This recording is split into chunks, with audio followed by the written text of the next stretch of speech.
Are we going to talk about Uncharted 4 again? Like, is that your topic this week? That is not my topic.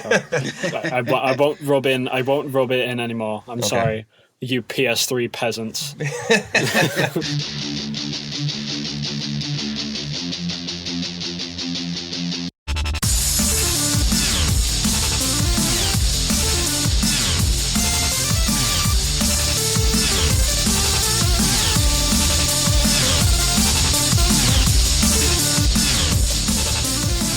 What's up, guys, and welcome to episode 13 of Podcast Reload. It's the general gaming podcast by Sifted.net subscribers, where we invite community guests onto the show to talk about the video games industry and all its weird ways.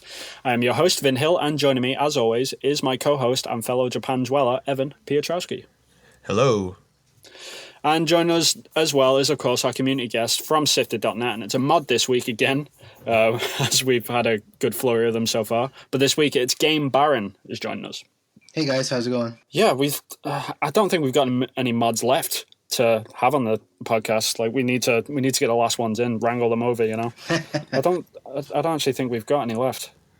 No, I want to catch them all. Let's like Pokemon. Any mods that haven't been Pokemon on the game. podcast, please. We'll put you up on the list. We'll kick everyone else down. So we don't have any corrections this week, but we do have a question for our guest, GameBaron. We have a question for you, man. Go for it. And the question is, you are stuck on a desert island. You can take along one game with you, along with its corresponding console. What do you choose, and why? Well, I've been thinking about this for a week now, and the game and console that I would pick to go with me on the island would be Red Dead Redemption on the PS3. Yeah, it's a good pick. I mean, I played it again recently. I loved it. I'm really excited for whatever Rockstar come again. But why do you like that game so much? Really the open world nature of it. Yeah. You know, just going on the horse all around the territories, going to various gang hideouts, helping out various strangers. The multiplayer works well with this. You get a pretty good upgrade score with it whenever you pass a certain level. And so you go do the old-fashioned gang wars or outlaw, you know, posse up and invade somebody else's game or help one another out invading the gang hideouts. So that's what I really liked about it. Yeah, that game came out of nowhere as well. Like, because I know what was the game before it? Red Dead Revolver or whatever, but it was very different. Yeah. Like, I don't think I ever really got into that one, but then because obviously Grand Theft Auto 4 did so well, then they announced, hey, Red Dead Redemption's coming out, and everyone was like, what? Like, what? Cowboy game? Really? You're making a cowboy game? And then it came out, and then obviously it took the world by storm. Like, you've played it as well, right, Evan? Oh, yeah. I 100% of the game. I never got the damn platinum because there's multiplayer BS to do with that. But You're not a multiplayer guy. But yeah, so you actually enjoyed the multiplayer then? I didn't touch it. No. How about you, GameBaron? Did you played the multiplayer then, right? Yeah, I did. I liked it because of the upgrade system. It was pretty long. So it's like that's why you would need the desert island to go through it. But, right, chip through it all. Yeah. No, that's cool. I mean, it's nice when you get an awesome single player game like that, and it comes bundled in.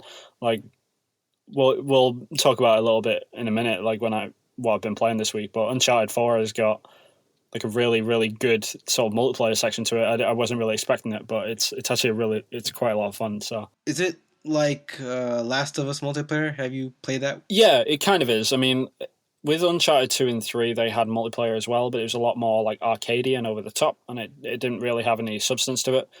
But like after The Last of Us was so grounded and like realism and stuff, and you can die really easily. Okay. So like it takes a lot of teamwork, and they sort of incorporated quite a lot of that into Uncharted's sort of over the top arcadiness, which is a really nice balance. They found like this really nice sort of like it's not too difficult, but it requires teamwork, and it's actually a lot of fun, but it's not too serious for its like against it. You know, it's actually it's quite a lot of fun. I wasn't expecting anything from it, and you know I got it. But yeah, speaking of what we've been playing, we should move on. We'll move on to what we've actually been playing this week. Evan, what have you been playing, man?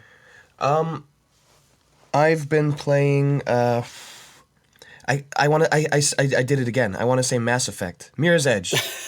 Oh, We're playing Mirror's Edge. Yeah. Convinced you finally. Yeah, How you I think finding it? we Interesting. talked about it with Alex, right? And when you talk, oh no, it was the week after because Alex got you the code for Catalyst, right? Yeah, you did. Yeah. So then you kind of Very convinced me, happy I'm about like, it's on my hard drive. Let me re-download it and give it a shot. I do like it. I think I'm about halfway through the game. And this is going to lead into my topic a bit, so I'm not going to say much about it. No, fair play. Well, before I say that, when that game does what it kind of sets out to do, Yeah. and uses its most important aspect, which is the free flowing parkour sections. right. When those sections are good. Wait, Right. So when the game Jesus works, Christ. it's really good. You mean? Yeah, Is what so- you're trying to say. Like when you actually get to the proper flow of it, and the game like does what it's set out to do, and you can tell like this is what it wants to do. Like it's really fun. But then there's other parts of it that are letting it down, right? Yeah, basically. So yeah, the free flowing parkour sections are great, and Yeah. when those sections get going, it's a lot of fun. However, like guns, just all of them, take them all out of the Right. game. It's just one of those things in games where the game's fun and then it just like throws a brick wall in your face. It's like, why did you do that? Everything was going so well. So with the guns, like since it's first person, you just get shot out of nowhere, and you have to constantly turn to see who's shooting you. Well, they kind of use them to. They frame it where you're always being shot at, which I get because the whole idea is like you can't stop. You got to use your parkour skills and kind of as you're running, you're surveying where you're supposed to be going next. Yeah, it sort of forces you to think quickly. It forces like, you, there's yeah. it's kind of hard. Like, there's no other mechanics really, like that you could put into the game to force the player to think on their feet, like literally, you know. Right, like But, whereas yeah, in it's like weird. in a 2D game, like let's just say the old Mario games, like there would be a scrolling, like a scrolling moving section of a level. Right, so it's constantly pushing you. Yeah, to so move. like you said, Vin, like you can't have that in this type of game. So how do you frame Yeah. like the urgency to keep moving forward? And that's what they decided to use. However, I think it doesn't work. Yeah, it's interesting. It doesn't work as well as it should, and it usually fails more times than it succeeds with that kind of framing for Right. like the incentive to move.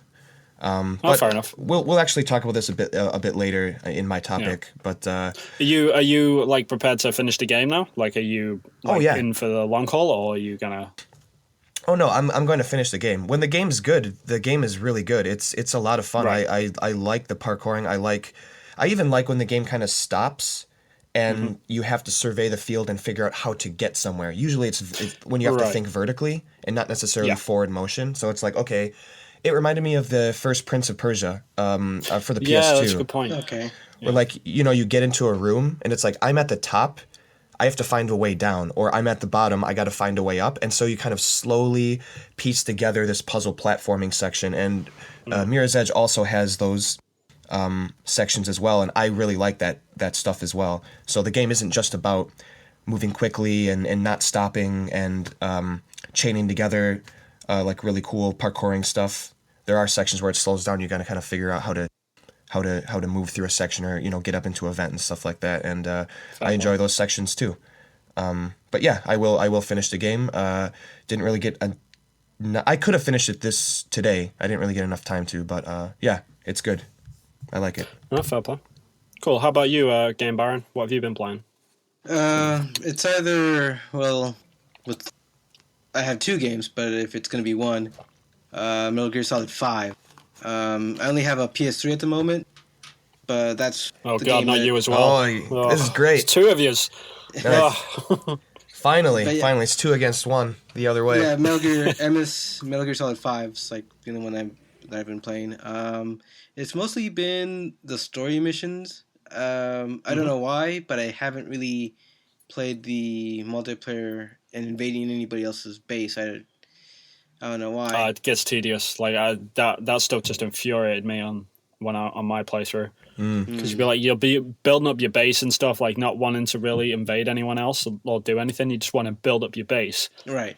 and then just constantly people, like, you'd be playing your story mission or whatever, and then you get the alert like, oh, someone's invading your base. It's like, oh, for fuck's sake, all right, call the chopper, go back to the base, like, go and find him, like, oh, okay, murder him, like, go back to it just broke it up too much. I just didn't like it. But right, yeah, like once I'm done with the side ops and the main missions, I would go do the multiplayer because I've already finished it. But for the time being, I'm just completed all the side ops I can, and then going back and finishing Act 2, I think it was, because I finished Act 1 a while ago. Yeah, fair enough. How does it hold up on the PS3? Like, because I've played the PS4 version, but I didn't know. Like, does it run smoothly, or? There are some texture pop-ups here and there, but other than that, it runs pretty smoothly. Fair play. And you, I mean, how do you like the game? I do. I'm a big Metal Gear Solid fan. Although, as a fan, I would have to say that there are problems with it. Most of the missions do repeat, and within that, there are various ways of adjusting your strategy. Usually, I'm the run and gun type of person, so I use stealth more often. I use D-Dog as my main buddy. I haven't used D-Walker yet. I really have to use D-Walker. But yeah, it just forces me to challenge myself in a way that I've never played a game before. So, that's always cool. I like it. Yeah. Oh, cool. And Vin, how about you? What have you been playing? This week I finished off Uncharted 4, obviously, because I'm guessing. I really you liked finished that like right after the podcast, right? Did you just play pretty it much? It was Saturday? like I think it was the day of. I finished it. I mean, great game. Very fitting ending. I can't really say anything bad about it, to be honest. Like, it's a great game. It's my game of the year so far, definitely. That being the case after The Last Guardian. Are we going to talk about Uncharted 4 again? Like, is that your topic this week? That is not my topic. I won't rub it in anymore. I'm sorry, you PS3 peasants. Yeah. Hey, 2 against 1 today. Hey, I'm playing Mirror's Edge. I've also been playing another PS4 game now. I've been playing Bloodborne again. I've been trying to finish that off, but I still haven't finished it. I'm just doing all the side bosses in a minute, but same thing as last week and the week before. Like, hitting the same walls of frustration. Not really challenging. It's just being difficult for the sake of being difficult a lot of the time. Yeah, I hear a lot of that.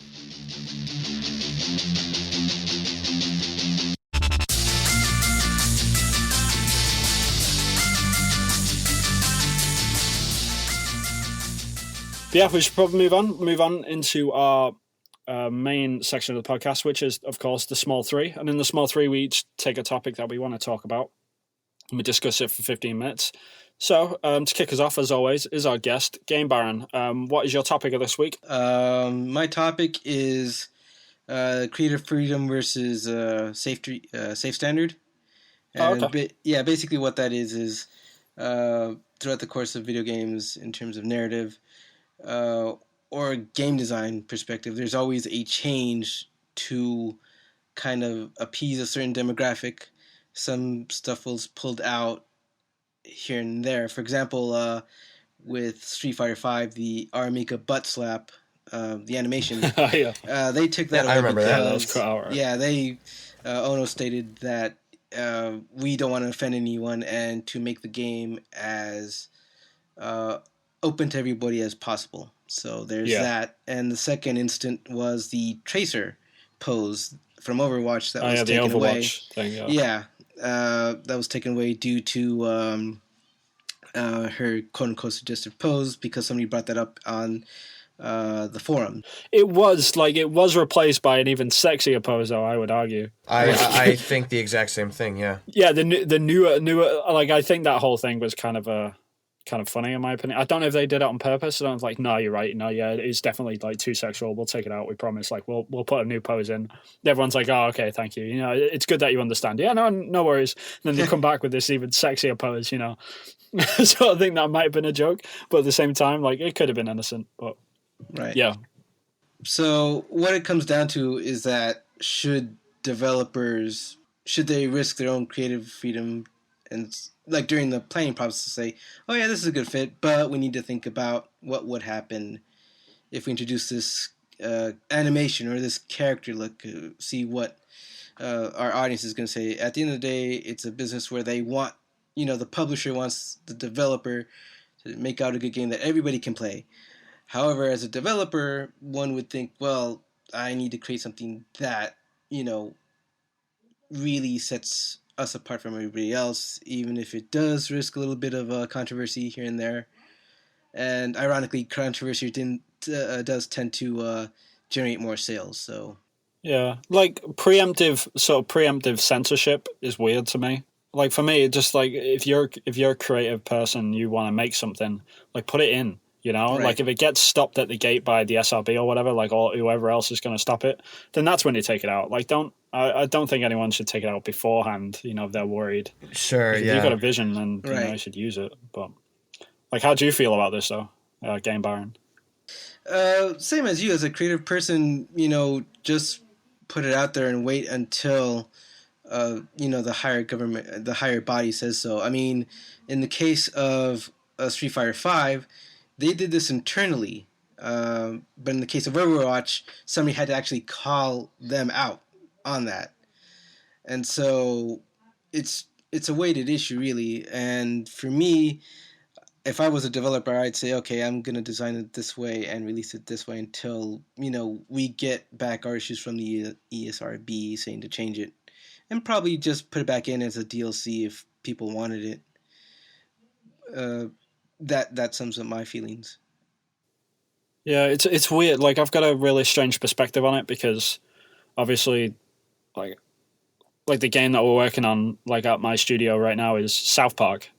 Like we're working on Fractured But Whole, and just some of the stuff, some of the stuff that is going in that game, man. Like it's just, like I don't know if it's gonna pass. Like I really don't. But some of it is just like diabolical, and it's just like, oh my god, this is never gonna make it in, right? And like my lead artist looks at me sometimes, like, yeah, it's going in. I'm like, are you sure? Like this is all right? It's kind of funny that you're working on South Park because that's the whole mantra of South Park is like pushing boundaries and right and not self-censoring or thinking about that stuff like as an afterthought. Like we're putting this out here, and we'll see what criticism we get for it. Yeah, Trey and Matt just don't. They just don't care, man. Like they'll just like they're sort of like a good benchmark to look at a lot of the time. Like even if you don't like South Park, as a creative person, like you should look at it just so you know your limits, sort of thing. Because if you look at some South Park episodes, you're just like, how the hell did they even get away with that? Like there was one South Park episode where they were making fun of Britney Spears, but instead of like, when she shaved her head, right? But instead of shaving her head, like they cut the top of her head off. So it's just like the bottom of her jaw with like a tongue sticking out sort of thing. And it was like about the South Park kids like trying to revamp her career or whatever. And like she's singing songs like, and it's just like, it's the most grotesque thing you've ever seen in your life. You're just like, how the fuck did this like pass? Like how did this get on national TV? How is this on Comedy Central? But it does, like these things make it. It's crazy. And I think it's important, like when you're talking about the preemptive censorship, right? Where if they, throughout the history of South Park, what if they would have done those types of things? Now, if you can criticize South Park for stuff, for a lot of things, and you might not necessarily agree with everything they put out there, but I think it's important. I like the fact that they don't care, and that what if they had at some point like censored themselves? Like we wouldn't. South Park. I don't think it would have survived. Yeah. I just don't think so. Like South Park is what, like 20 seasons in. I don't think it would have made it to 5. Yeah. Because the reason why it does so, because it's just a crude little animation. Like no one, it doesn't. Like even Trey Parker and Matt Stone say it all the time. It's like the worst animation they've ever seen, but they have to use it, sort of thing. Right. Because it allows them. Because they make episodes in literally less than a week. Like every episode is made in less than 6 days. Which is insane. Yeah, it's insanely fast. Like it's crazy, and the game is like that as well sometimes. Like, we'll just get so many things from them. I'm just like, oh my God, like, how did you make all this stuff in like 3 days? They're just used to it, you know? But like, if they had to stop and think, like, in that process and think, you know, is this too much? Like, you know, like, they've got a lawyer at hand, like, pretty much on site most of the time, just saying, that can go in, that can't go in, you know, every sort of meeting and stuff. It's crazy, but they just don't care. And it's a good thing to have that, because, you know, you look at South Park, like, doing things like cutting the top of Britney Spears' heads off, or having Nazi zombie babies, and like abortion clinics and stuff like this, you know, just over the top stuff, like really gross. And then you look at the whole Overwatch, like, butt pose or whatever, or like the butt slap in, you know, Street Fighter 5, and it looks so trivial, you know, compared to it. Right. It's like, that's really not that bad. It's really not that bad. It isn't. I don't know why they raised the issue. Probably because of how it depicts women, but in terms of the context to the character Armika, that's what she does. So you can't really fault. Well, it's like Feminist Frequency was recently just cutting down Catwoman, you know, like in Arkham Knight or Arkham City. I can't remember which. Oh, yeah, I think it was Arkham City. Yeah, and it was just like Catwoman's like overly like swayish, like backside, you know, walking through the streets or whatever. And like the whole character of Catwoman is like, she uses her sexiness to seduce men, same as Poison Ivy, you know. So she is sexy because that's a part of her ability set, you know. Right. Like, she seduces men and then kills them. That's what the character is about. So like, feminist freaking, well, Catwoman should be like, you know, like an ordinary woman, you know. It's like, fuck you, man. Like, you have no idea. Like, I will playing the devil's advocate though. You could argue like there are a lot of women characters that use their sexual nature to their advantage, whereas it doesn't really happen with the male characters. Like, Batman's not seducing Poison Ivy and then, you know what I mean? Right. He's too cool for that. Yeah, but you know, like, I'm joking. I'm not sexist, honestly. Oh yeah, but you know, it's actually an interesting point with Armika, where it does seem like within the past couple years or so, a lot of Japanese developers are a bit wary about releasing some of their stuff in the States, because they think, we're talking about like preemptive censorship, like they think there's going to be a backlash in the States, so they're a bit worried about how those games are going to do. Look at Dead or Alive Beach Volleyball 3, like. And Senran Kagura, that's another that one. Fucking game. Sorry. Senran Kagura, the next iteration, I forget, they've had so many, it's not going to be released over here, I believe, because of that. Yeah, it wouldn't surprise me. Like, over the past 5 years, as you say, Evan, like, a lot of JRPGs as well have had, you know, when they have like younger characters in Japan, like they have them like quite skimpy outfits and stuff, which is totally normal over here, right? Obviously, because like in some prefectures, like the limit for sex is 13. So like the cap of like girls dressing sexy in Japan is always 13. Always. Like, you never see a sexy 12-year-old in a Japanese game, but you'll always see sexy 13-year-olds. You know, that's just the range that they live in. But they're very much aware that a lot of their games are making it to the West, and the majority of their money is probably made in the West now, like probably a good 80% of it, outside of mobile anyway. So when they do make a console game and it's getting released in the West, yeah, they're probably going to preemptive strike it, because, you know, because some of that stuff might be too much sometimes, especially if it's something to do with like a kid.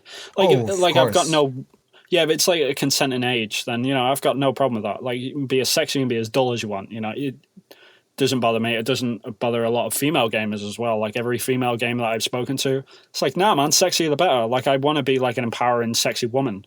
You know, it's just all depends on like people's view of it. But I don't know, some people are a bit more uptight about it than others. But at the end of the day, I don't think that developers, like, if they're not breaking any laws, then I don't think they should censor that stuff. Like, How about you, Evan? Like, is there any instances where you've come across this and you've just been like, why'd you cut that out? Yeah, well, I think the biggest, like what we've been talking about, and when you brought up like Poison Ivy and Catwoman, and then the Tracer and Armika, I think the most important part is not that over-sexualizing. I mean, I know we're talking about female characters, but over-sexualizing them. to the point where people are offended. I don't think that's the main issue. I think the main issue is the sexualization make sense for the character? Like, do they go hand in hand? Like, so Game Baron, you're talking about like that's who our Mika is, right? She would do that, kind of taunt her enemy by slapping her butt. You know, like, hey, you want some of this, and then smash him into the ground, right? Or, and I think one of the main arguments with the Tracer, and I don't really know, I'm not really been paying attention to Overwatch very much, but some people had argued that and correct me if I'm wrong, or throw your opinion in there, but the pose that the trait that sexualized, whatever, the butt pose, I don't even know what you want to call it, was not true to the character of the Tracer. Like, yeah, that's what the developers said when they changed it. That's what they said, right? Yeah. Like that full on, like, profile back shot of her, like, just her ass. I think all the characters have that also as well. It's just the character with their back staring at the viewer, but their head's like tilting to them at the same time. So it's not part of the character, but it's just a pose. Right. Well, and that's the thing. Like, I don't know anything. I don't know much about the Tracer to know whether or not that's true. Like, if I knew more about the character, it's like, well, yeah, this is the way that they've written this character. Her making that kind of like sexual pose doesn't feel like it should be. She wouldn't do that, right? I'm not sure if that's true or not. I don't know. I mean, I've played Overwatch. I didn't really feel anything either way. I don't. She's quite a quirky little sort of, like, quite energetic sort of girl. Sure. So, it could be seen as that. She could be not using her sexuality like as a weapon or whatever. I don't mean it like that, but I mean, it's like a taunting sort of. Yeah, she's cheeky. She's a really cheeky sort of character. That's a poor choice of words. Sorry. Pun of the week. Cheeky character. So yeah, with basically with me, like, if the sexualization makes sense for the character, then I see no problem with it. But if it's just in there to be, sex, like flashing up on screen, well then I don't really care about that either. But I can see the issue with it, where it's like, you can see why people. Yeah, that's like, this doesn't really make sense for the character. It's badly written, or it's not portraying the character that how we want to. Then I could see criticism in that, but I do want to start seeing some more criticism of men though.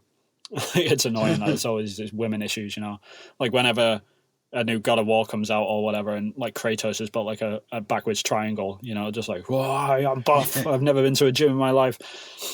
Like, when are all these women going to start coming out of the pipework being like, oh my God, look at Kratos. No men looks like that. That's degrading to men and stuff. I don't know. Like, any mother's going to come out and be like, oh, my son can't play that game because it's making him feel inadequate. Yeah, I think... Is that going to happen? I don't know. Matt and Shane talked about this on Game Face, and Matt kind of made the point that even the male characters are kind of a power fantasy for men, so it's not actually like the sexy female characters are for guys, and so this power fantasy of like this brick shithouse, Kratos type character is also a fantasy for men. But yeah, I think overall we all agree that nothing should be censored unless it gets to the point where ESRB say no go. Right. Yeah. Like I think the main thing is like, creative freedom is a very important thing, and if you're taking a step to kind of shut down your own, creativity by yourself, like I don't think that's really healthy. Let's have the ESRB figure that out, and then maybe you have to work around it. But yeah, don't preempt your own self-censorship. Sure. All right. Let's move on. Move on to Evan's topic of this week. What is your topic this week, man? So my topic for this week is frustration in games. A step away from greatness, possibly. So I kind of decided on this topic after playing Mirror's Edge. And the whole idea is like, of course, most games aren't perfect, right? Most games aren't even like the upper echelon of greatness. But I think a lot more games could be, bar those like little tiny minuscule. I don't know if you guys are like AVGN fans, but Yeah, angry video angry game video nerd. game nerd, right? Yeah, yeah, and Right. Yeah. as he puts it, those what were they thinking, moments. Yeah, I have them a lot. Yeah, yeah. So it's like just sometimes because of like a single frustrating thing in a game, it's like it just keeps that game from being great, which is Right. really really frustrating. And for me, it was the combat in Mirror's Edge. I don't think it's necessary, and it's just there was a point in that game where okay, here's a perfect point. Like I'm jumping on rooftops, I'm swinging on like rope lines and climbing up stuff and like sliding under stuff, hopping back and forth, having just a really really great time. And then there's a part where these three SWAT guys come out of a helicopter, and I have to beat them. The game actually tells you. There's a guy over Yeah. the intercom. He's like, "Oh, looks like you're gonna have to fight your way through this." And in the game, they kind of have this kind of QTE mechanic where if you get close enough to an enemy, they'll try to hit you with their gun. And for a second, the gun will flash red. And at that point, if you hit triangle, you can disarm them Yeah. and knock them out, right? For the life of me, You can't get it down. I cannot get it down. The regular police officers are really, really easy, but the SWAT guys, it's like I died at least 10 times. That's how bad I was at it. And just for that 15 minutes, it's like completely ruined at least that night of gaming for me, playing that game. And it's just like, what the hell? Like, this game would be, I think it would have been a great game if they would have just taken out all of that gunplay. I don't think it's necessary. I think it would be better if, and I think Vin, we were kind of texting back and forth about this. You had said most of the time you can actually run away from them. You don't need to engage in combat. Yeah, I mean, it's a good thing about Mirror's Edge. They sort of give you the option to use a gun or fight everyone, but because like we're so programmed as gamers to be like, oh, I've got to take this guy out and then I've got to take out the next guy to progress.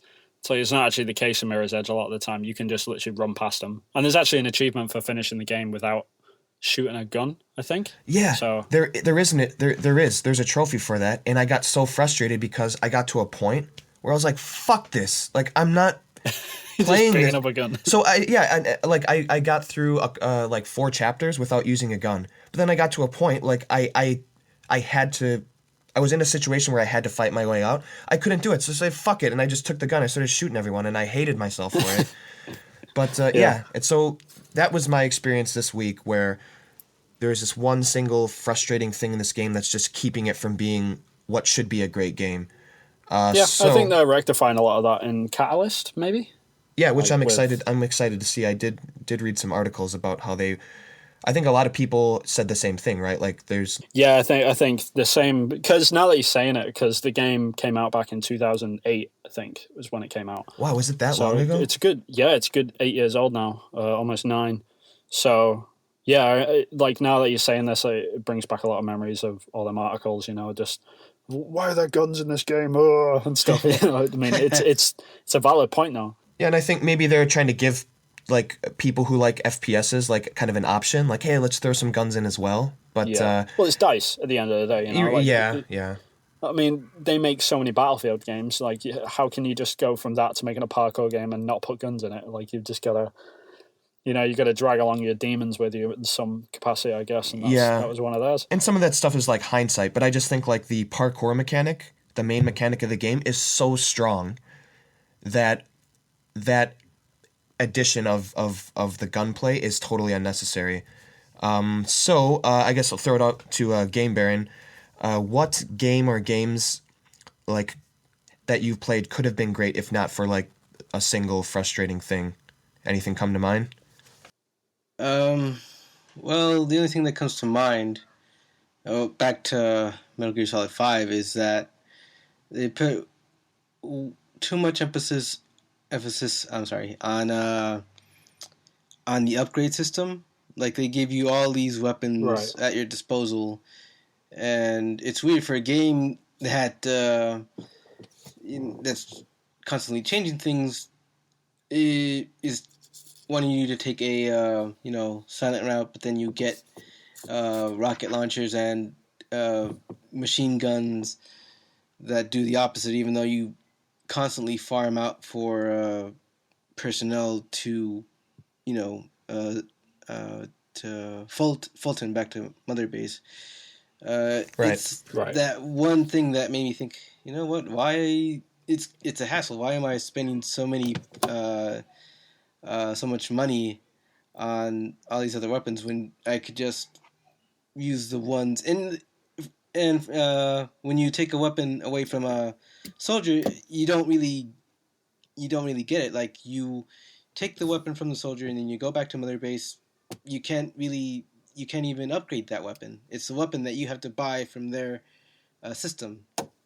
That's what keeps it from becoming a great game. It's just all that mountainous microtransactions, basically.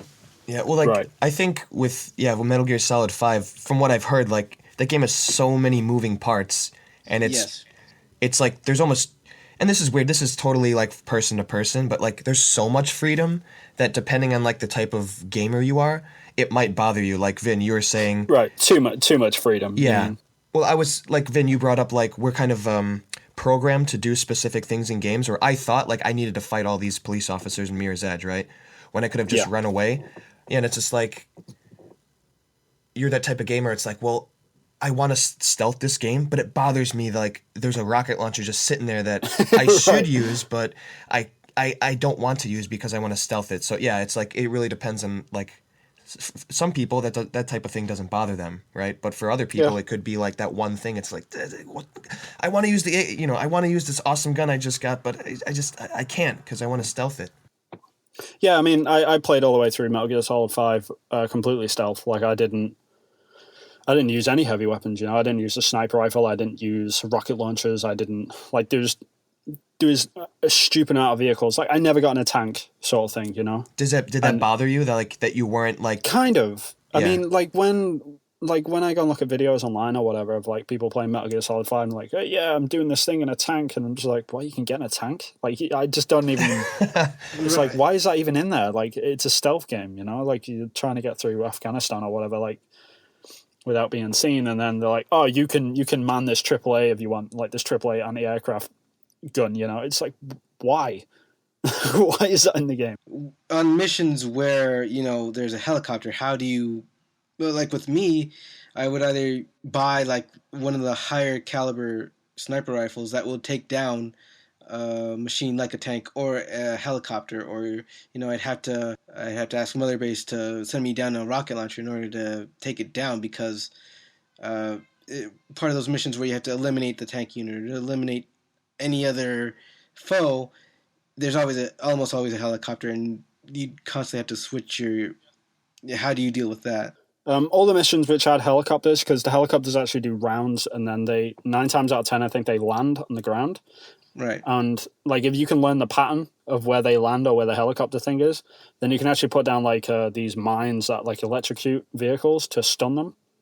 And so I did the exact same thing with tanks as well. Like, I went into their path, like, rolling on the floor, and then put this mine down and then, like, flanked around them. Then it would stun them, and then I'll be able to flatten it out. And that's what I did, like, most of the time as well. So, man, I need to play this game. I've rarely killed anything. This sounds awesome. Yeah, I mean, it's a great game. It is a great game. But there's a lot of stuff in there. You're just like, why is it okay? Like, it's cool that it's in there, but there's no reason for it. But I think you're sort of referring to, like, frustrating things, though, right? Like, things in game that are just like, who thought of this, and, like, why is it in the game? It just doesn't belong, sort of thing. Yeah, like, so what is that for you? For me, like, I think every game has got a point of frustration, which you just think on a design level, especially because, like, I work in games as well. Like, my biggest complaint, and my fiance will back me up on this, like, every time, like, I don't rage like normal people. Like, I rage as, like, a designer sort of thing. Like, I'll say, who put this in the game? Like, who designed this? Like, why is this, like, who thought that this would be a good idea? Sure. You know, like, what comes to mind in terms of... Yeah, it's my biggest complaint.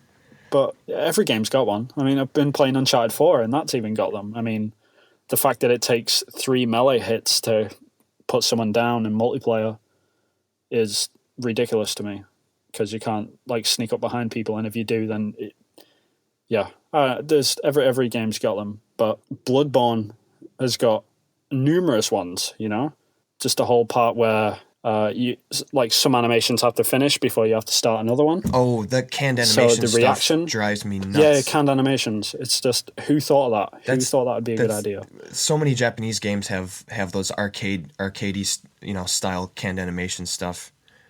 Yeah, and some people love that. Some people like to learn animation patterns or whatever, but I just don't. I don't feel like that. Like if I'm swinging a sword and I'm like, oh shit, like this guy's about to hit me, and I hit the roll button, like I expect that to be instant. I'm like, okay, like I've reacted to that. My brain has reacted to that. I've reacted to it and pushed a button. Like if I've got to that point, then that character should move out of the way, but it doesn't. Right. Like it has to finish its sword swing and like put the sword back in its back, and then he'll roll away. It's like, oh, come on. And then by that point, you've been hit and you're dead.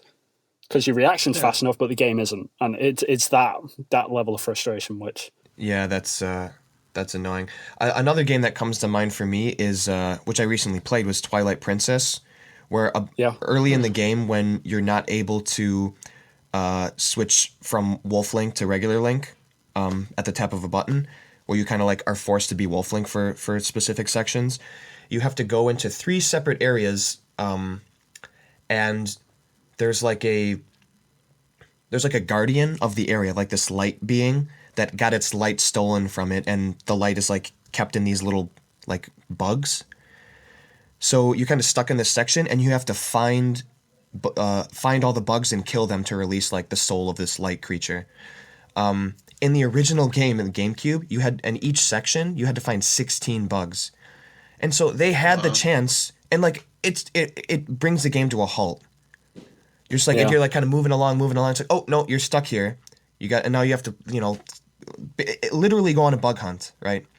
Yeah. And in the Twilight Princess HD remake, they took the number down to 12. They only got rid of 4 of them. Like, what are you doing? You had the chance to change this. Yeah, they could have made it better. I have an idea. Yeah. How about no bugs? just give me a boss. Like once you kill the boss, then I'm free. Like that type of thing. And then also look at Wind Waker, the whole Triforce. You have to search for all the Triforce pieces at the very end of the game, and they like cut it down by like a fourth in the HD version. It's like those that bug hunt in Twilight Princess HD like was so frustrating. Like without that game would have been much better. But yeah, I think going back to you, Vin, I think there's always going to be frustrating things in games, but yeah, always. I mean, every single day, like a new game comes out, and each one of them games is gonna have something which, not so much stuff that's missing, but stuff that's gone into the game, and you're just looking at it like, why that does not belong in this game. Like even now, like I know, like when Battlefield 1 comes out, like this year, like I'm gonna play it, and a good 75% of them guns that I'm gonna unlock in that game are gonna be useless. It's like, why are they in there? Like there's no point like in having this light machine gun that does half the damage of this other light machine gun that you get after 5 levels in. Like there's just no point in that thing being there. It's completely useless. Right. So it's gonna happen, but it's just how it is, I guess. But I think it's only going to get better with time, like as designers sort of figure this stuff out. Yeah, I'll actually be interested to see, like, of the 3 people that listen to this podcast, like I want to hear them. I want to hear what they like, if they have a game like, yeah, there's this one point in this one game it just drove me nuts. See. Yeah, if you are listening to this on Sifted, like comment below, let us know like what sort of games like have them frustrating mechanics which are just like, who the fuck put this in here? Like who thought this was a good idea? Right. Or look at Resident Evil HD remaster. Is it called remaster? I thought you were just going to say Resident Evil 6 like full stop. Like who put that in there? Why is that in there? Yeah. Why is that in the series? Oh. The most frustrating thing about that game is the game. Basically. Right? Or like Resident Evil the Resident Evil 1 HD that was released on the PlayStation 3. I guess, and this depends, because a lot of people might say like, no, they should just keep the game as it is, but it's like we've gone past a rocket launcher taking up as much space as a green herb, but yet you still have like 6 slots or 8 slots depending on if you're Chris or Jill. It's like, ugh, like I don't want to have to like pick up an item and then drop it off in the box and go back and do all this bullshit. Like the game would be better Yeah. if they would have taken that stuff out, I think. No, it's interesting when it comes to remasters where, they have the opportunity to make them amazing, but they don't. It's weird. Yeah. It's very strange. All right, I think we're good on that. Yeah, we should move on to the final topic, which is my topic. And this week, I actually wanted to talk about a topic which we've all encountered in our days as gamers, either being one or encountering them. And I wanted to talk about fanboys because, I just, a lot of the time I don't understand why they're there or why they exist. So just want to have a discussion on that. Like I don't. It's a good opener. It's a good talker. Yeah, I mean, like, have you guys ever been a fanboy? That's my real question. Like, I'll start off with you, Evan. Like, have you ever been a fanboy per se, like to a console? Like, even in your younger years, like, did you ever find yourself defending a console like for no reason whatsoever? I don't know about no reason, but being a kid in the '90s, like I totally got sucked into the bit wars. Yeah, I think everyone. Well, exactly. Like you've just named it accordingly as well. You just named it the Bit Wars. Like it's not. I don't think that's really a fanboyism. It's just like part of our past now, right? It's part of our history, right. Even. I mean, So it was. I had this weird situation. It's like something from like a sitcom or like the Wonder Years, where the kid across the alley only had a Genesis, or as you call it, the second the Master System. What is it called? The Mega Drive. The Mega Drive. Sorry. Yeah, so he had a Genesis, and I had the Super Nintendo. And so we'd kind of constantly, like, Genesis sucks, even though I'd go to his house and play it all the time, right. And I, like, really like Sonic, but it was just one of those things. It's also being a kid, right? Like, you say something sucks based on no information other than just because. Yeah. But you're right. It was one of those things, Sonic like, or Mario arguments. I had a Super Nintendo, and I think a lot of this stuff goes back to just, like, legitimizing your purchase, right? Right. And like I know what's cool. Like this is the system that I have. Therefore it's good because I have it, right? Like look at the TurboGrafx 16. As stupid and as simple as that sounds, like you've pretty much just laid out the sort of thought process what goes behind it. Yeah. I think it's like I mean, what about you, Game Baron? Like have you ever been a fanboy of like any specific console? I have. PS, PlayStation, been still a fanboy of it. Back then with PS3 and 360, I would always, not on forums, but I have friends who, valued a 360, for example. I would say, 360 sucks. It's hard to get internet play without subscribing to Gold. All the games are like dude bro games. Right. Which with the PS system, PS3, it has a larger variety of games, this, that, and the third. Well, at least you're honest. Yeah, you're honest about it, right?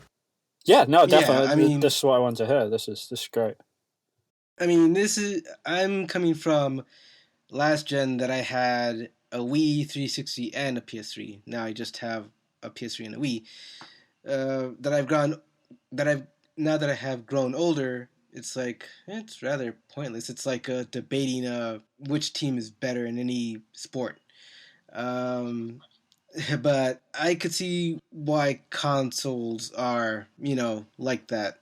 Why some marketing, like back then, with between Sega and Nintendo, what was it for Sega? Sega does what Nintendo don't. Yeah, God, that advertisement. Oh, that's pretty good. That's pretty good, by the way. I'll always be a fan of and I don't think there's ever been an ad where at the peak of the PS3 360 have one company ever dissed another in an ad fashion before. This is the interesting thing that I wanted to get to, though. Like, I mean, we've all run into like Nintendo fanboys that are just completely intent on everything that Nintendo does is gold, and everything they will do in the future or everything that they've done in the past, they've never done anything wrong, sort of thing. Right. It's like Nintendo are in a very bad place right now. Like you've got to at least look at that objectively, but they just don't. Like they're blind to it.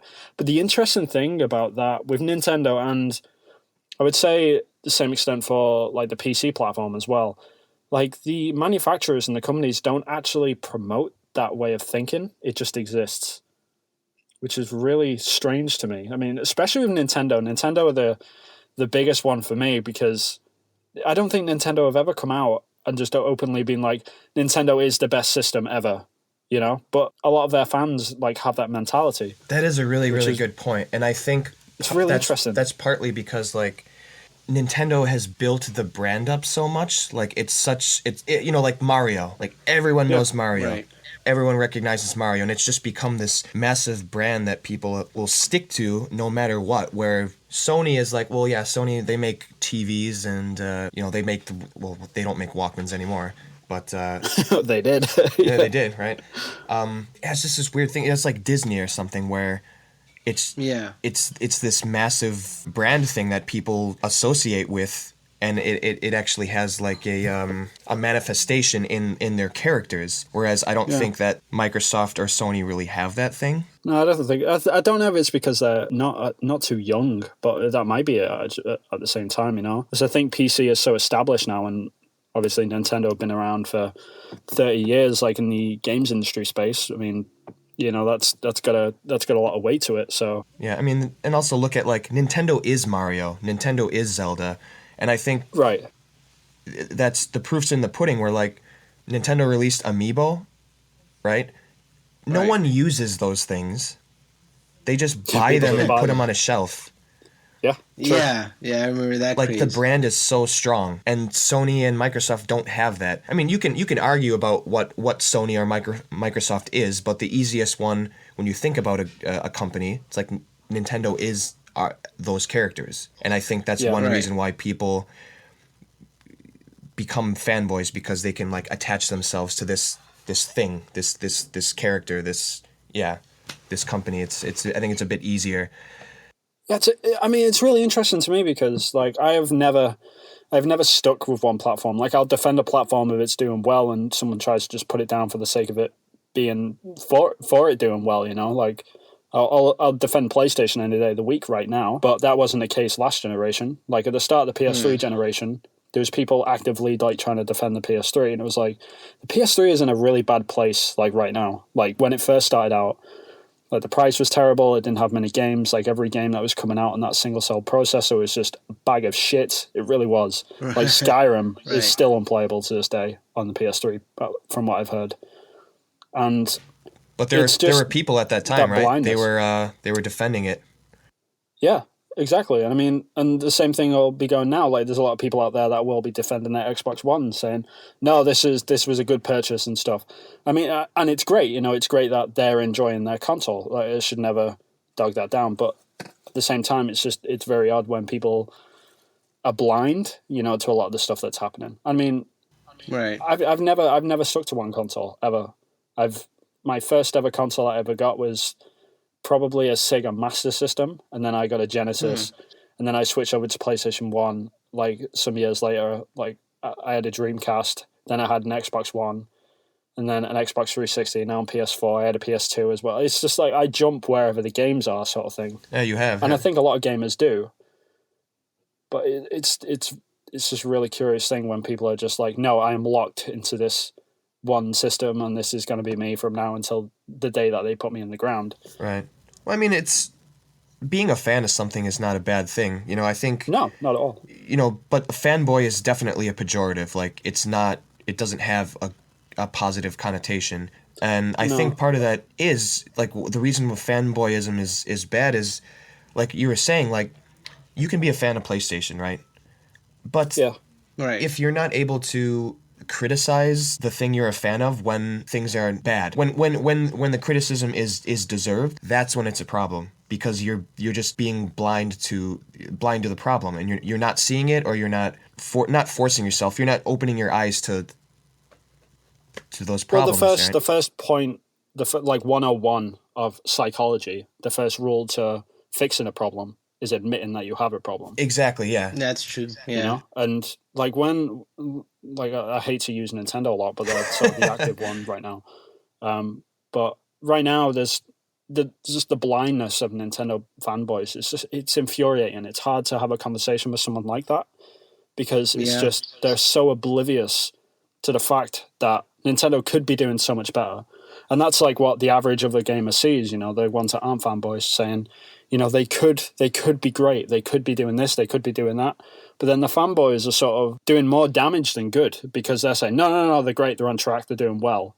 It's like, no, they're not. Like, and they're listening to you saying that, so they're just going to continue doing bad, which is not a good place to be in. Right. If PlayStation listened to every single gamer when the PS3 first came out, didn't listen to every single gamer, sorry, and they only listened to their fans, like their fanboys, like the 3 million people that owned a PS3 at the start, like they'd be fucked. Like the PS3 would have never gotten to where it got to. Oh yeah, but because they learned and they adapted to that, they did well. And like you might be the type of person where it's like when the NX comes out, that's going to be your system. You're happy with your Mario, you're happy with your Donkey Kong, you're happy with your Zelda. That's going to be the system for you. That's going to be your hobby. That's fine, but it can't be so black and white. You have to realize like that's not for everyone, and no. That's not going to work for Nintendo as a company to be successful. No, I know what you're trying to say though. I mean, like Nintendo and Microsoft are sort of in the same situation, but the difference right now is that a lot of Microsoft fans out there are just saying, these are the problems with Xbox One, and they should rectify it by doing X, Y, and Z. Whereas Nintendo fans don't really have that mentality. It's just very much, the 3DS is still doing great. It's like, no, the Wii U is tanking now. No, the Wii U's got some great games on it. Yeah, I know it has, but it's still tanking. It's like, no, this year we got Paper Mario, and it's like, oh, for fuck's sake. Like, it's just impossible to, like, have that conversation with. And next generation, it could be completely different. The PS5 could be a total tank fest, and the new Nintendo system, like NX, could be the next best thing, for all we know. And when that day comes, then I will objectively look at that and be like, all right, PlayStation, you need to do this, you need to do that. You need to get Naughty Dog making some good games again, you need to get back on track, sort of thing. But yeah, it's just a really, really interesting way of thinking to me. I've never really understood it.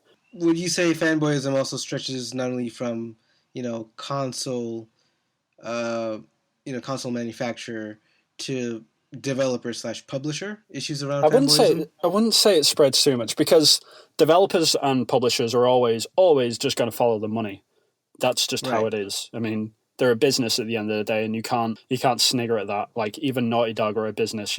People think, they make these amazing games and they're really emotional and they connect with the player. No, at the end of the day, they sell, and that's it. Right. That's the bottom line.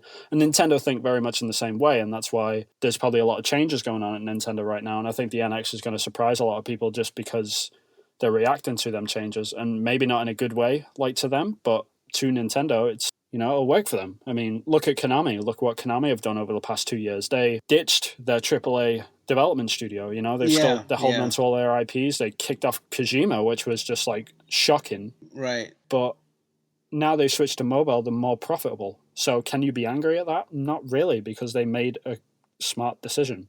They did what they needed to do. So yeah, when it comes to fanboys and stuff, I don't think a lot of that stuff matters because Nintendo have got 12 million hardcore fan users right now. I mean, they've got them 12 million bought the Wii U, and they are invested, and they are fanboys, and they love that system. But that's not who Nintendo are listening to. They're listening to the other 85 million that didn't buy their system, and they're the people that they're going to listen to, and that's who they should listen to. But it sort of feels sometimes they don't, which is weird. Sometimes they do listen to their fans a bit too much, maybe. Right. Well, especially if it's not a very good idea to listen to the fan who's going to buy your next system and the newest amiibo, like no matter what, because they're going to like it. You've already sold those 12 million people. If you want to grow, like you have to go outside that bubble. But yeah, just so to wrap this up, Game Baron, like, what do you think is like the best mentality to have,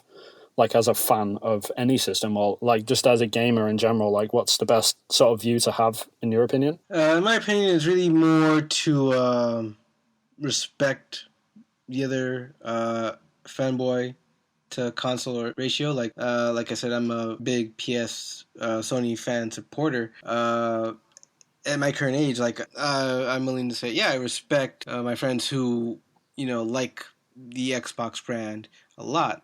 They offer some good apps and good games, So basically, what I'm just boiling it down to is just respecting one another, regardless of what ads or marketing strategies the publishers or console manufacturers, pull out. Yeah, no, definitely. How about you, Evan? It's just basically it doesn't really matter what you like, but just this whole fanboy thing is like you gotta like listen to reason. Yeah, be objective, And right?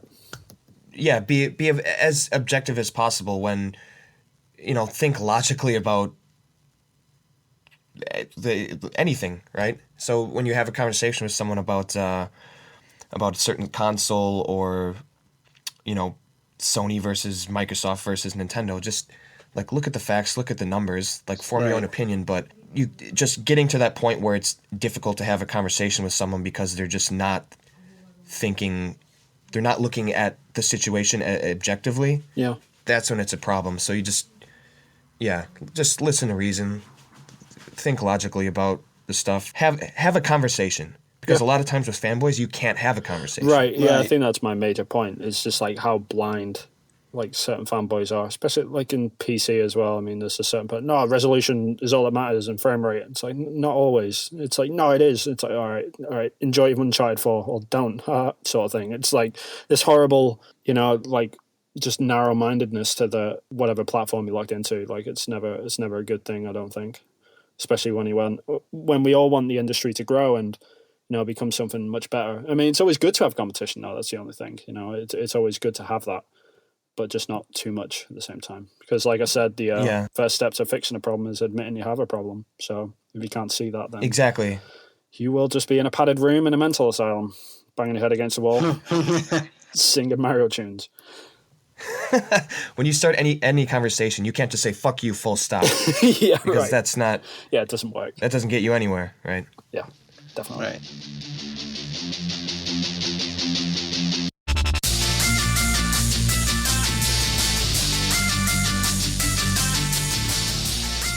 Coming up to the end of the podcast now, we're actually going to kick off with our content callouts. So, in traditional sense, we're going to kick off with our guest this week, which is, of course, Game Baron. Game Baron, what is your content callout from Sifted.net this week? The content callout is Adam's Platinum Journey. He covered Arkham Asylum. Oh, yeah. And that's good. Yeah, it was pretty good. Like, anybody who's seen the video, this guy was pretty struggling. I think a little bit more than his Dishonored 2. Was it Dishonored? Yeah, game? It's Dishonored. Dishonored, yeah. Okay, yeah. All right. But he was like really stressing for it, and he just really kept on pushing towards, getting all those trophies. No, yeah, he did a good job. I mean, just watching him like chug through it, you could see like at one point he was just there, and like the sun was coming up at one point. He was just like, "Oh man, this fucking trophy," like he really wanted to get it. Of course. Just like I felt for him. I was there, like I was sat at work watching it. I was like, "Yeah, come on," sort of thing. And then when he finally got it, and it's a really great like series to watch. I mean, go to his YouTube channel as well. On his YouTube channel, he's done so many of them. But I was watching his Eco one not too long ago, and Eco is my favorite game of all time. And just watching him like trying to get the Castle Guide trophy, which is basically like you have to complete the game in like less than 2 hours or something. Like you have to basically sprint through the game. But like when that platinum trophy like pops up with that noise, it's you're right there with him. You're like, yes, like you're really happy for the guy. Right. Yeah, this episode might go down as like the most infamous one. As more episodes come out and the it grows, like this might be the one like that. I mean, it took like 3 months, right? Yeah, I mean, it's exclusive like to Sifted as well, expecting. so if you're listening to this and you're not on Sifted, then you should come over and check it out. It's awesome. Yeah, gotta hand it to him. He, I would have quit. I would have quit on those challenges. Fuck that no shit. way. Fucking trophy. I would love that guy. But how about you, Evan? What is your call out of the week? My call out of the week is Sifted Year 2. So basically, the founder of Sifted, Shane Satterfield, kind of put out a video. I believe the site will be 1 year old on June 1st. So the whole video was about what's in store for the site in its second year. And obviously one of the things was that the premium, the price for a premium account is going to be changed from $30 a year to $50 a year, and he kind of maps out why and what that says for the site, and just kind of mapping out what is in store for the site for the second year. Talking about doing some new shows, hiring some people to curate content so he can work on other more important things. You know, use his time. Yeah, like sleep. Like sleep, yeah. Yeah, Shane, please. Right. Rest up, man. But yeah, it's a good 15-minute video just mapping out what is in store for Sifted for the second year, and my money's in already. It is definitely worth $50. I have no problem with that. I think it's worth mentioning as well that Basic is dropping down to free. That is right. That is really one of the most interesting things about it, yeah. Yeah, I mean, we're obviously going to get an influx of people. We might get an influx of like some negative people, but we have got a good army of mods, including our guest this week, Game Baron. Like, you might have your work cut out for you next year, but I'm excited. Like, I'm excited to see a new influx of people because every day, like, I see someone new as well. So it's cool. So yeah, I only wish Shane all the best of luck, and just I hope this thing grows to the sort of scale that he deserves it to be, which it should be higher than Kotaku with the amount of effort that guy has put in. Yeah, and Shane actually made a good point where like Sifted just becomes this thing that it's very unique. You go there, it's like the first thing you do in the morning. Like you check Sifted, and it's addictive. It is like he used the word addictive, and it's so true. Yeah, in the best way. Yeah, I mean, I use Sifted more than Facebook, and that's like I talk to the gamers more than I talk to like friends and family. It is the first thing that I do in the morning. True, same. Like it's like I look at it on my train ride to work, like just on my phone. I get to work, I load it up on my second screen. It's there all day. I'm just hitting refresh like every 10 minutes or whatever, just waiting for the new articles. Like I know when Shane's woke up or whatever because the new content starts coming in. Yeah, check the articles, check the community. I mean, it's like the first thing I do all the time. So it's a great site. Can't say enough of it. Yeah, if anyone's interested in just seeing what's in store for Sifted and the journey of the first year of Sifted, yeah, check that interview out. And Vin, how about you? What is your content call out of the week? I don't really have a content call out, I'm not going to lie. It's more, I just want to sort of promote the site again because we're about to start our second year and it's really exciting, it's really cool. But to help Shane out, like as much as we can, we need to be sharing the site as much as possible. And I don't mean just like talking about on your blog, say, hey, everyone should go and check this site out. I mean, you can do that as well, that's cool. But like every single piece of content that is on sifted.net, it has the ecosystem, like where you're reading the article or whatever, and then around the edge it's got the Sifted logo, and then underneath it it's got the comment section or whatever. But on the bottom bar it actually has a share feature, and if you share the article on your social media or on Twitter or whatever, basically if the person that wants to look at that content clicks on it, it'll just open up that article as normal, so they can still read the content that you're sharing. But it's within the Sifted ecosystem basically. So the amount of, if everyone just starts sharing all their stuff, like, like gamers, check this out. People will start seeing that Sifted ecosystem. And they might even click on the Sifted logo and be like, what is Sifted? And like, that's it, they're in, it's that easy. And especially now that Sifted is going basic free, that's going to be huge. So like from now onwards, like just share as much stuff as you can. Like even if it isn't anything specific to the site, like premium content or whatever, just any article that you enjoy, just share it, throw it up on Twitter. It doesn't hurt. It doesn't, and if you've got like-minded friends, then they're going to be gamers as well. They're not going to mind. It's like, oh, cool, like more content. It's awesome for them. It's awesome for you. It's awesome for the site. So promote it as much as possible. That's basically my content call out. Yeah, that share button has become more important than it's ever been because that basic is free now. I agree. Yeah, so definitely. Cool. So moving on to the end of our podcast, and we're going to give our final thoughts and any goodbyes that we've got. Of course, Twitter handles as well. So, Game Baron, like, have you got a Twitter handle and any sign-off goodbyes that you've got? First of all, thanks for having me on the show. Also, when I got the show notes, I was requested to do a guest topic or a factoid just to throw something out there. Yeah. Oh, sure. Cool. This is from equityarcade.com, and it's basically a study on video game addiction that hints at a harmful and sleepless consequences. That's the name of the full title. And basically, the article is just detailing what scientists are doing to link sleep deprivation to video game addiction. And Right. it's a good article, so I thought I should just post it up there. Yeah, it's a good plug. Check it out. Oh, thank you.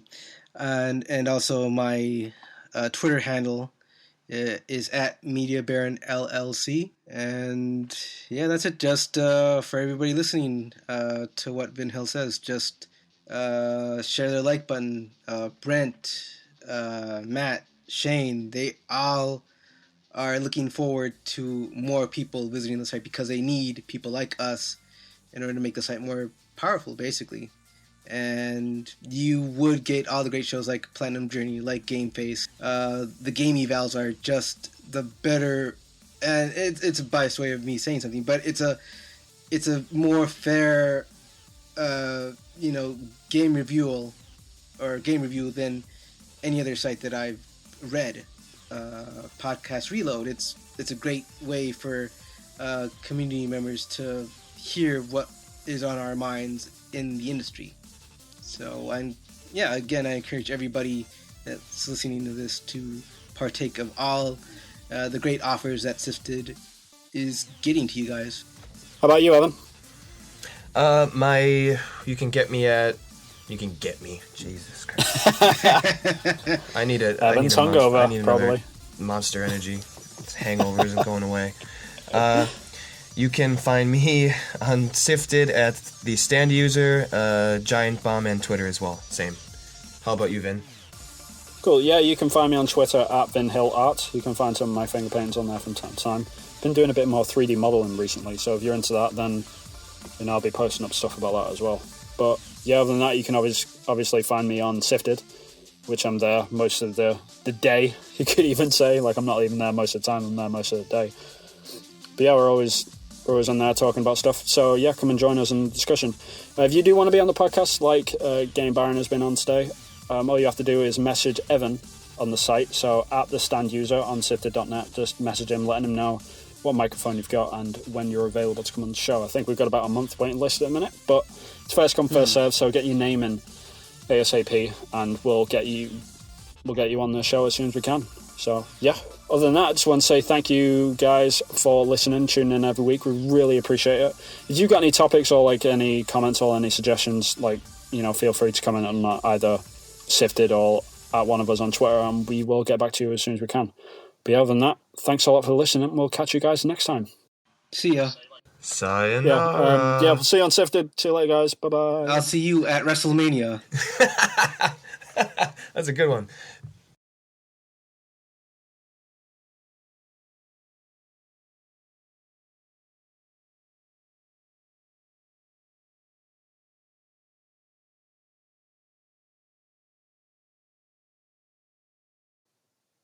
Yeah. Big the cat. Why am I? You're gonna. I don't understand why I What's always with do that. Da, da, da. Like, you're gonna fade it out. Why are we pretending? We're like, whatever. We'll catch you guys later. Time to eat a burrito. Oh man, my wife's making burritos. They smell fucking great.